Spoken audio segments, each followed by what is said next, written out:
36년간 일제치하에서 얼마나 많은 젊은이들, 정말 남녀노소 할 것 없이 많은 사람들이 조국의 독립을 위해 애쓰고 싸웠는지 모르겠습니다. 그런데 이 광복절을 앞두고 한 사건이 좀 사회적으로 이슈가 됐었죠. 한 여자 연예인이 자신의 조상들에 대한 얘기, 토크쇼에서 되게 가볍게 한 이야기였어요. 저희 집은 몇 대째 어떤 집입니다 라는 이야기를 했습니다. 의사 집안이라고 자랑을 했어요. 그런데 좀 안타까웠던 것은 제 친구는 아니죠. 이분이 자신의 조상들에 대한 좀 자부심을 가지고 아마 그럴 의도로 했었는데, 문제는 4대를 거슬러 올라가니 그 의사였던 증조부님은 국비유학생으로 우리나라 최초 양의가 됐던 사람인데, 이분이 친일 활동했던 것들이 역사적으로 또 밝혀지고, 그로 인해서 그걸 변호하는 과정에서 계속해서 논란이 되면서 결국 사과하고 자신의 무죄함에 대해서 인정하는 그런 사건이 있었습니다. 이게 광복절이 다가오니까 더 아마가 기뻤던 사건 같습니다. 81년 전에 있었던 일들, 그러나 그 책임은 여전히 후손들에게 이어지고 있습니다. 독립운동가의 후손이냐 친일파의 후손이냐, 그것으로 후손들의 공과 과가 나눠지기도 합니다. 사실 조상들이 했던 걸 내가 바로잡을 수 있는 방법이 있습니까?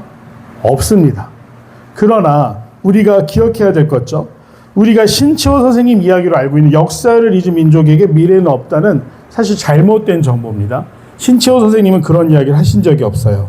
신치호 선생님은 독사신론이라는 데서 민족을 버리면 역사는 없다라고 말씀하셨습니다. 즉 민족을 버린다는 게 뭡니까? 친일 활동을 하고 창시 개명을 했던 사람들에게 너희가 정체성을 버리는 순간 역사는 더 이상 남아있지 않다라는 이야기를 한 것이죠. 그런데 역사를 잊은 민족에게 미래는 없다라는 건 근래에 그 이야기를 잘 풀어서 이야기한 이야기인데 정말 맞는 이야기 아니겠습니까? 우리가 과거로부터 연좌제처럼 조상이 지었던 죄를 내가 책임질 이유는 없습니다. 그러나 거기서 무엇을 배워야 됩니까? 그들이 했던 실수를 답습한다고 한다면 얼마나 어리석습니까? 가끔 자식들 보면 이런 말을 할 때가 있습니다. 저 누구 닮아서 저러냐? 누구를 닮았을까요? 저도 식탐이 있는 제 자녀들을 보면 저 누구 닮아서 저러지? 누구를 닮았을까요? 거울을 한 번씩 보게 됩니다. 자식들은 나의 좋은 모습도 담지만 나쁜 모습도 담게 돼 있어요. 그래서 부모가 바라는 건 무엇입니까? 또 조상들이 후손들에게 바라는 것은 무엇입니까? 적어도 나보다 나은 사람이 되기를 바라는 마음 아니겠습니까?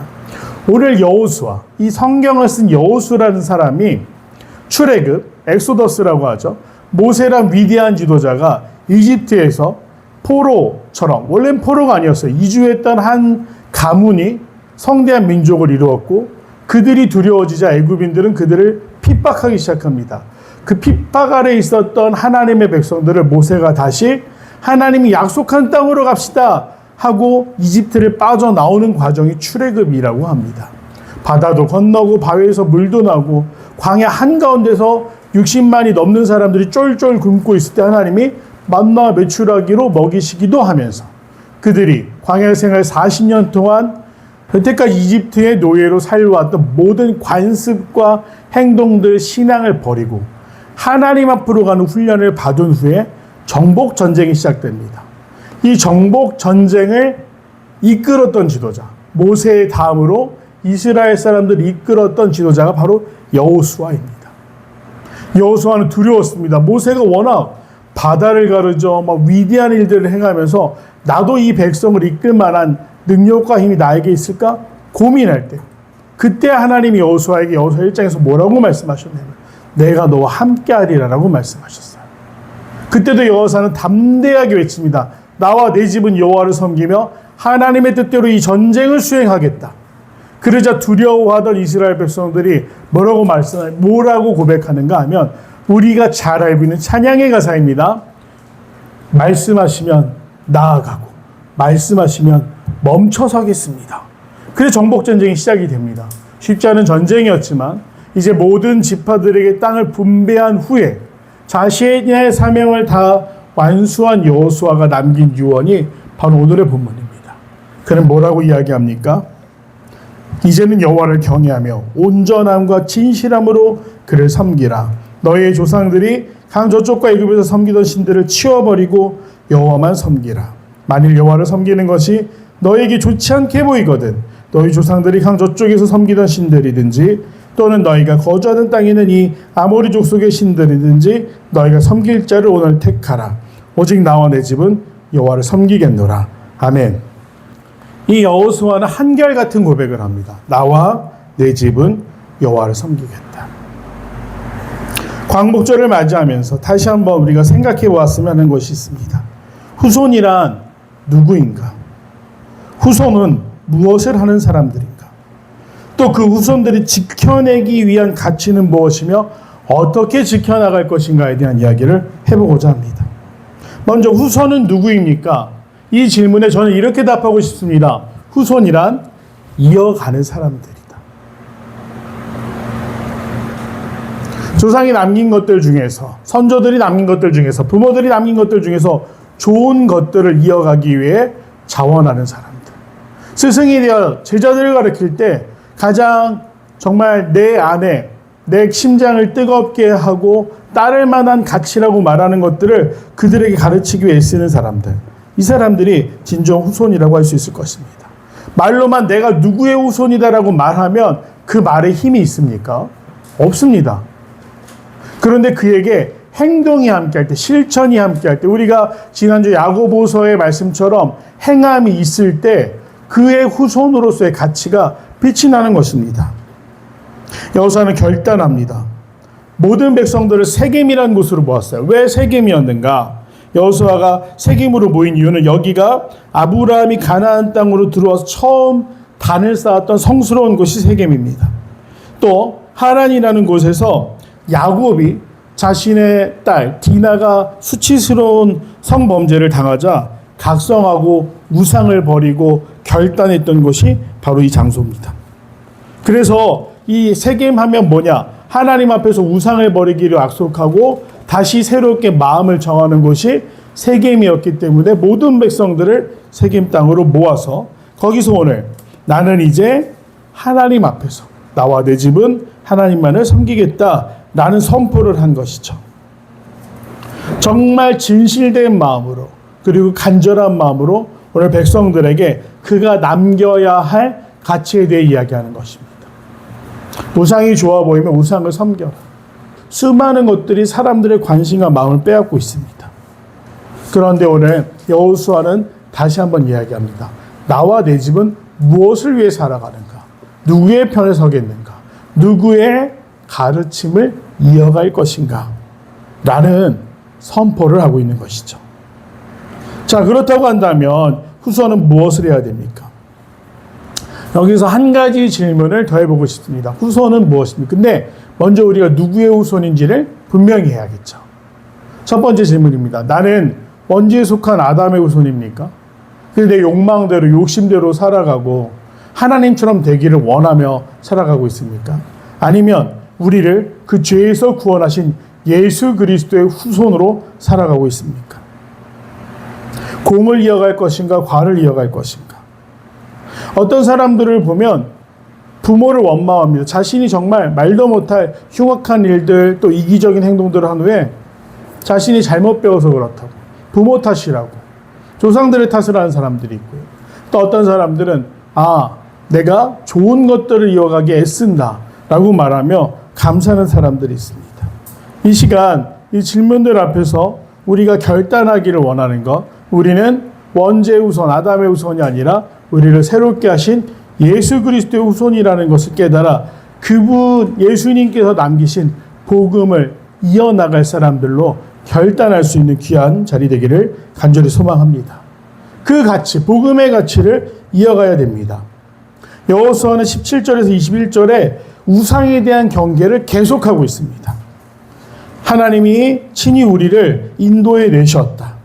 그리고 우리가 그 하나님이 하신 수많은 기적과 행하신 일들, 우리를 보호하셨음을 우리는 경험했다.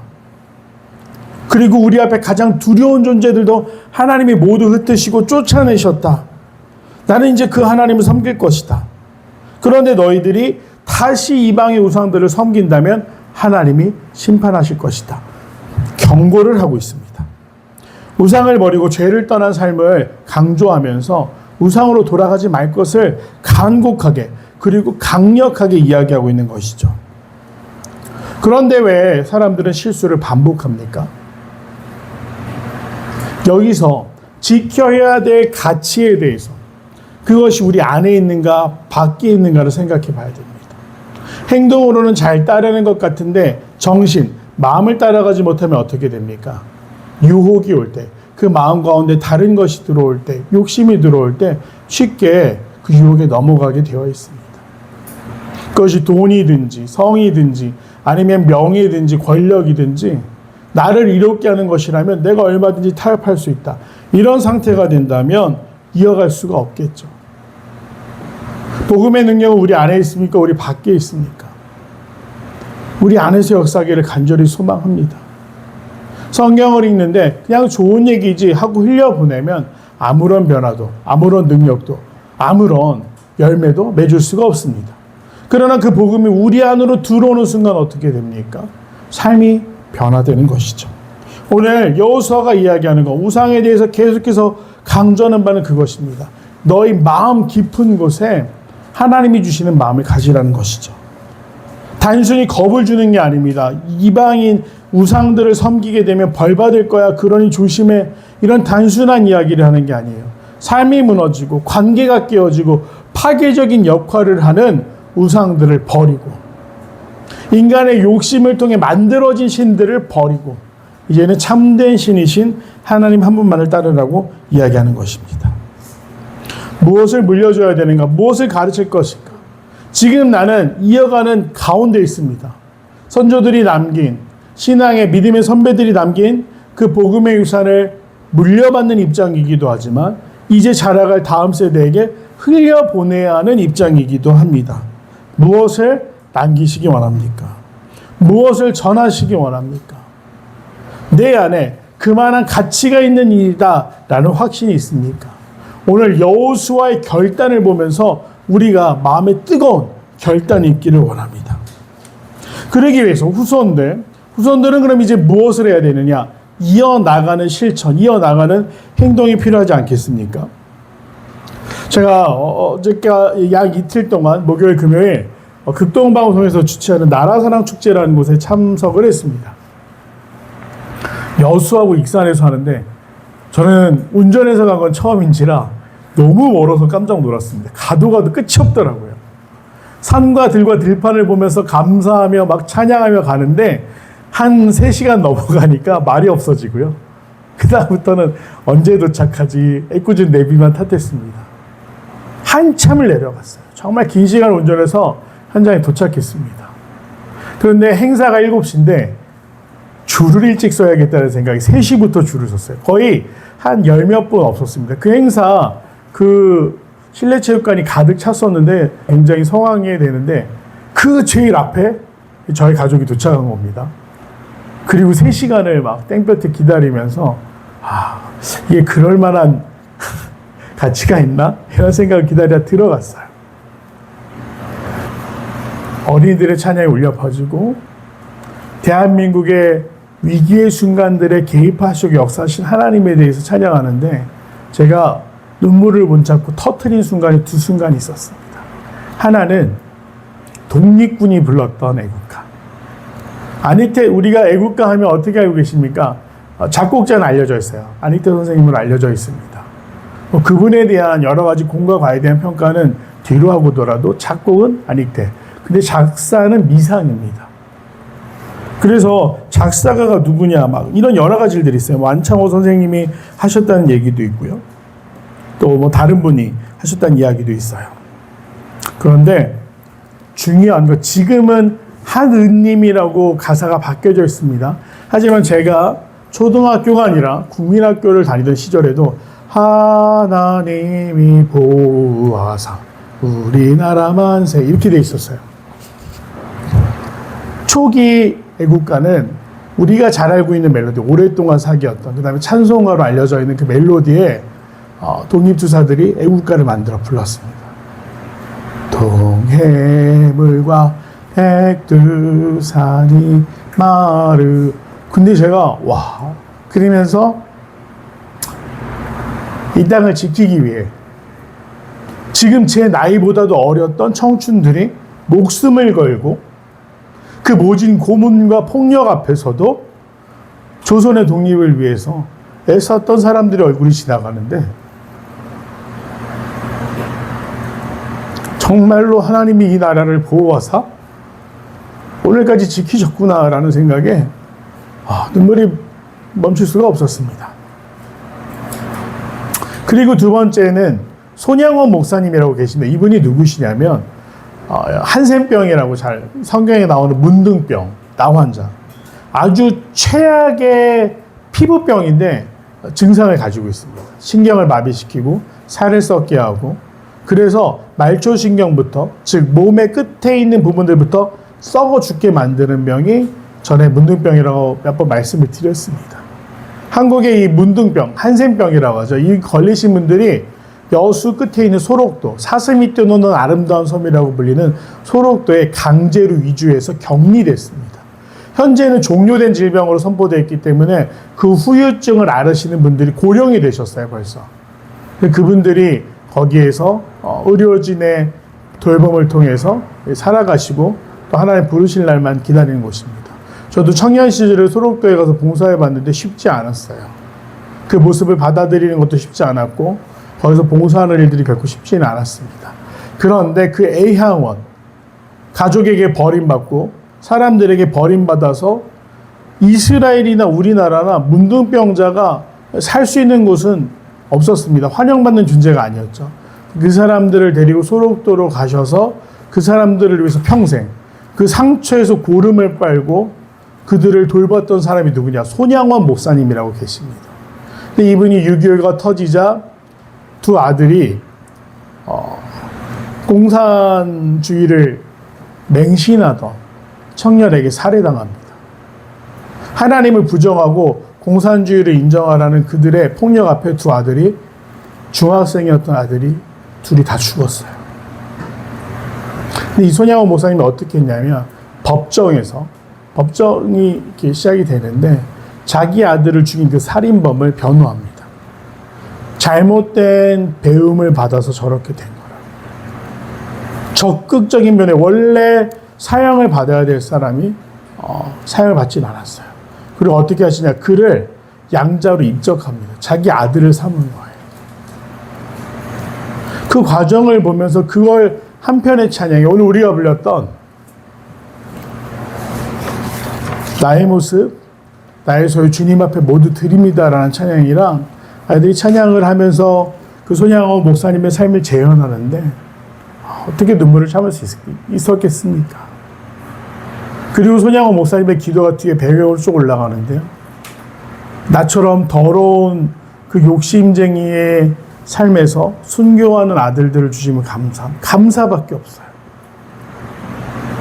우리였다면, 나였다면 원망했을 텐데 감사하는 기도로 하나님 앞에 나아가는 모습을 보면서 저게 진짜 그리스도인이구나. 만약 오늘날에도 교회 안에 저러한 모습을 정말 단 10%, 20%만이라도 닮아가려는 노력이 있다면 교회는 얼마나 아름다운 곳이 될까? 얼마나 행복한 곳이 될까? 그냥 일요일날 와서 앉아있어야 되는 장소가 아니라 정말 사랑을 꽃피울 수 있는 곳이 되지 않을까? 우리가 이어가야 되는 것은 무엇인가? 왜 제2의, 제3의 손양원 목사님이 나왔다라고 칭찬받지 못할까? 제 안에 결단이 생겼어요. 감히 나도 이어가야겠다. 예수 그리스도가 보여주신 십자가를 누가 이어갑니까? 손양원 목사님이 이어갔어요. 그러면 그 십자가의 정신을 이제 누가 이어가야 되는가? 우리의 차례라는 것이죠. 많은 사람들이 정말로 나라를 걱정하는 때이기도 합니다. 어제도 이 8.15 광복이라는 것이 진영별로 정치적 이념으로 이용당하는 그런 상황 가운데 놓였어요. 갈등해서는 안 됩니다. 서로를 미워하며 나눠져서는 안 돼요. 십자가 정신을 이어받아서 우리의 이 땅의 조상들이 어떻게 이 나라를 광복을 위해 싸웠고 애국가에 하나님이 보호하사라는 가사를 넣을 정도로 하나님 앞에 간절히 조선의 독립을, 민족의 독립과 부흥을 위해서 기도했는지를 이제 우리가 생각해보고 또 우리의 삶으로 실천해야 될 때라는 것을 깨닫게 됐습니다. 앞서 복음이 밖에 있느냐 안에 있느냐를 이야기를 했어요. 성령의 불길이 밖에 있느냐 안에 있느냐. 밖에 있는 불길은 어떻게 합니까? 표면만 태우고 그치지만 내면에 성령께서 우리 안으로 들어오실 때 그 불길은 우리 삶 전체를 변화시키셔서 우리가 그 거룩한 십자가의 정신과 능력을 이어갈 수 있도록 용기와 능력을 주신다. 오늘 여호수아가 어떻게 그렇게 고백할 수 있었겠습니까? 나와 내 집은 오직 여호와 하나님만을 선택하겠다. 너희는 너희가 좋아 보이는 것들을 선택하라. 그러나 나는 아니다. 우리가 이 말씀을 마음에 새기고 하나님이 우리를 사랑하시며 이 민족을 통해서 그리스도의 사랑을 전하는 그 거룩한 사명을 주셨다라는 것을 기억하시면서 두려워하며 살아가는 것이 아니라 감사하며 이어나가기 위해 날마다 그 광복의 정신, 하나님이 이 땅을 사랑하십니다. 하나님이 이 민족에게 소명을 주셨습니다. 하나님이 이제 우리를 통해 또 흑암 가운데 거하며 소외되어 고통받는 자들을 부르셔서 하나님의 백성으로 삼으실 것입니다. 우리가 시작하며 시편으로 배웠지만 땅의 모든 끝이 여호와를 기억하고 돌아오게 하십니다. 그 선두에 설 수 있는 귀한 성도들 되길 간절히 소망합니다. 저도 그 자리에 나가기 위해 애쓰겠습니다. 제가 먼저 맞고 먼저 본을 보일 수 있도록 노력하겠습니다. 이 사랑하는 성도들께서도 온전히 십자가의 정신을 이어갈 수 있는 귀한 믿음의 사람들이 되기를 간절히 소망합니다. 기도하겠습니다. 인하 자비가 풍성하신 아버지 하나님, 이 나라의 민족을 위해 기도합니다. 흑암 가운데 있던 이 나라와 민족을 광복과 또 주님 부흥의 길로 인도하시사 오늘의 이 자유 대한민국을 누리게 하심을 감사드립니다. 오늘 우리가 누리는 것들이 거저져진 것들이 아님을 고백하며 이제 우리의 후손들에게 온전히 물려주기 위해 아름다운 신앙의 본을 정말 그리스도인다움을 이어갈 수 있는 귀한 성도들 될 수 있도록 성령께서 인도해 주시고 능력 주시고 흔들리는 순간마다 붙들어 주시옵소서. 나의 생명을 드리오니 주여 기쁘게 받아 주시옵소서. 감사드리며 사랑하는 예수님의 이름으로 간절히 기도드립니다. 아멘. 이제는 우리를 사랑하시사 십자가의 사랑의 모범을 보여주신 예수 그리스도의 놀라운 은혜와 우리를 지키시며 우리와 함께 하시며 땅의 모든 끝이 돌아오기를 기다리시는 아버지 하나님의 크신 사랑과 우리와 함께 하시사 우리 안에서 부흥의 불길을 또 주님 이어나갈 수 있는 용기를 주시는 성령의 내주 역사하심이 주님 앞에 나와 온전히 복음의 능력을 이어가는 자들로 살아가기로 결단하는 성도들의 삶 가운데 영원토록 함께 하시기를 축원하옵나이다. 아멘.